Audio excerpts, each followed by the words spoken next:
આજે છે ઉત્તરાયણ, તો આપણો ભાઈઓ રાખી દીધો છે બંધ. નાઈ ધોઈને કમ્પ્લીટ થઈ ગયા.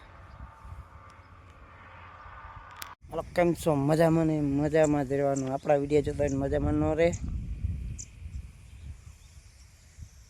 આવી ગયા ખેતરે નાહી દે એકદમ ફ્રેશ થઈને. કાંક હવામાં લાગતી ઠંડી, તો તડકાની મોજ લેવી પડે, કારણ કે ઠંડી વધી ગઈ છે. કલે જાઓ. આ છે જીરું, આ છે વટાણા વાવેલા, ને ઓલી બાજુ છે ગાજર. રાયડા મારે એટલો ફાલ આવી ગયો તે આખો એક બાજુ આમ ઝૂકી ગયો. પુષ્પા ઝૂકેગા નહીં સાલા. જોઈ લો, એકદમ નજર લીલા છમ.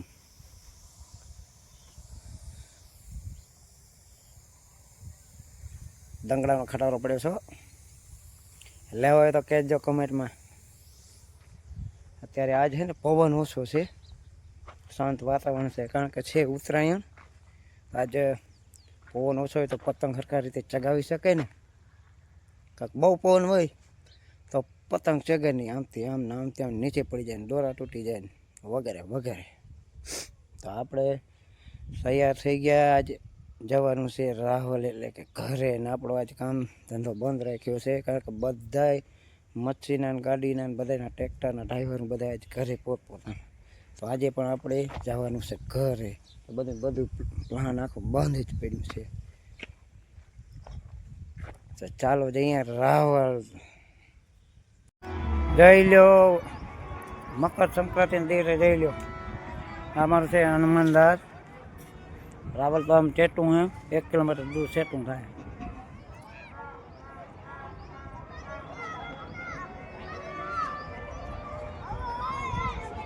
આ જામ્યો જોડી.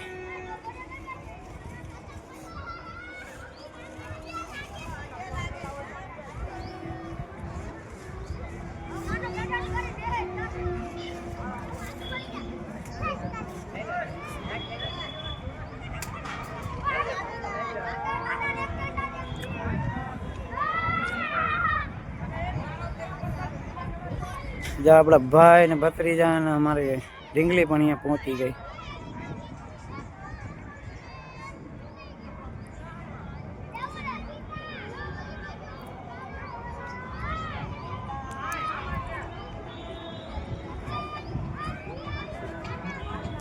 આપણે પણ અહીં અગાસી પર આવી ગયા. એ વખત પતંગ ઉડે, પતંગ સારા ઉડે, થોડોક શોખ છે. પછી ટાઈમ જાય ને 3-4 વાગે ને પછી બહુ પતંગ ઉડશે, તડકો બહુ છે. હવે સવારના પતંગ ઉડાડીને થાય કે આ બધા.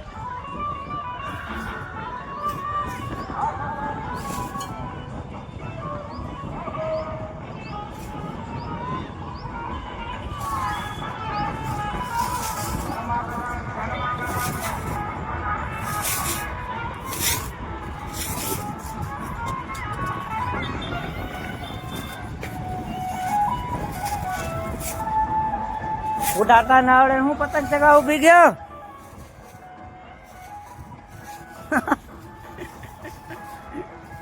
ભમરિયો થઈ ગયો.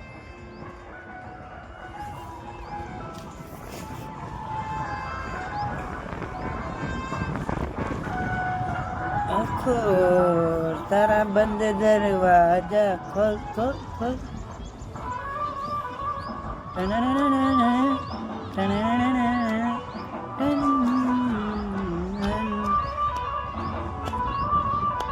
પતંગ ચગાવતી વખતે મ્યુઝિક ચાલુ હોય તો બહુ મજા આવે. એકદમ મોજ જ આવી જાય,